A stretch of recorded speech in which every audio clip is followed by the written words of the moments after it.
नमस्ते प्यारे साथियों।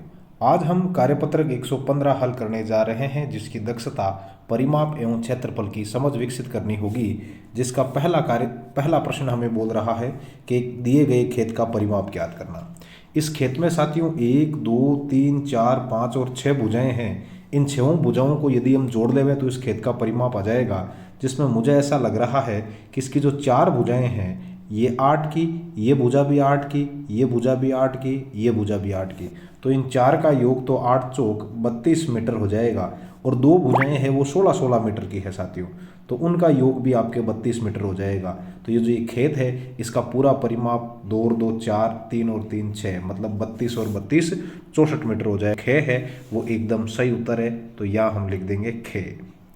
चलिए देखते हैं इसका दूसरा प्रश्न। दूसरा प्रश्न, जिनमें हमें कुछ आकृतियां दी गई है, जिसमें से जो पहला के है ये एक समद्विबाहु त्रिभुज है और त्रिभुज का क्षेत्रफल होता है उसकी भुजाओं का योग, जिसमें ये 9 और ये 9 18, 18 और 10 हो गए 28। तो इसका जो परिमाप है वो साथियों 28 और इसकी जो इकाई है वो सेमी है, तो ये 28 सेंटीमीटर हो गया।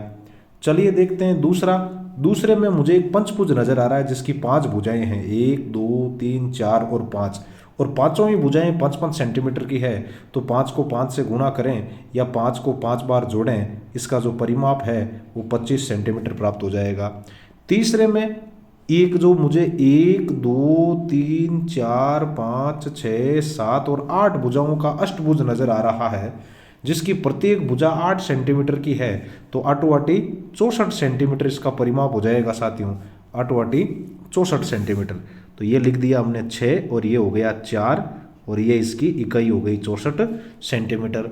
और आखिरी जो बड़ा वाला गे है ये एक आयत है जिसकी लंबाई 25 है और चौड़ाई 20 है। तो आयत के परिमाप का सूत्र होता है 2 गुना लंबाई प्लस चौड़ाई। तो आप लंबाई और चौड़ाई को जोड़ो तो 25 और 20 45 होते हैं और 45 दूनी हो जाएंगे आपके 90 सेमी। तो ये हो गया इसका परिमाप 90 सेमी। आप यूं भी कर सकते थे, चारों भुजाओं को जोड़ के 25 और 20 45, 45 और 25 हो गए आपके वापस 70, 70 और 20 90।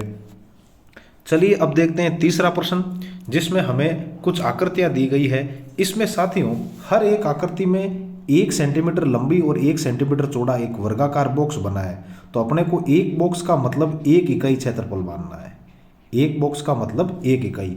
तो इसमें यदि गिना जाए तो 1 2 3 4 और 5, 5 और 3 8, ये आपके 8 इकाई वाला क्षेत्र है। इसकी बात करें तो 3 और 3 6, तो ये 6 इकाई वाला क्षेत्र है।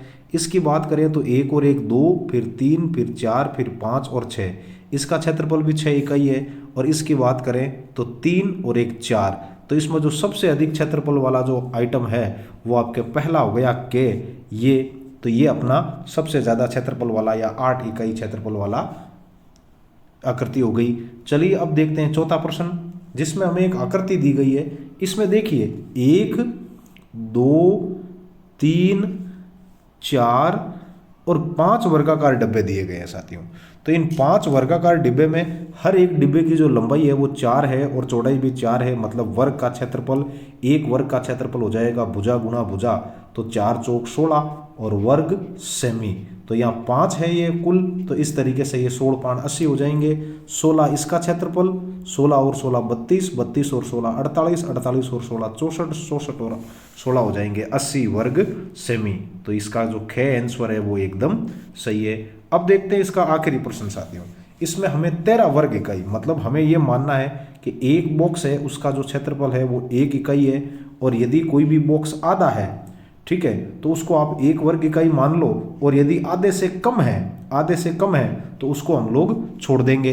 तो चलिए अपन को इसमें 13 वर्ग इकाई वाला ढूंढना है। तो वैसे सबसे ज़्यादा 13 वाला यही मिलेगा आपको, 3 और 3 6, 3 और 3 6, 6 और 6 12, और एक इसके बीच में है, तो ये 13 वर्ग इकाई वाला आपके दूसरा है। इसमें जो ये बी है वो एकदम सही है। उम्मीद है आपको ये कार्यपत्रक समझ में आया होगा। फिर मिलते हैं अगले कार्यपत्रक में, तब तक के लिए जय हिंद, राम राम साथियों।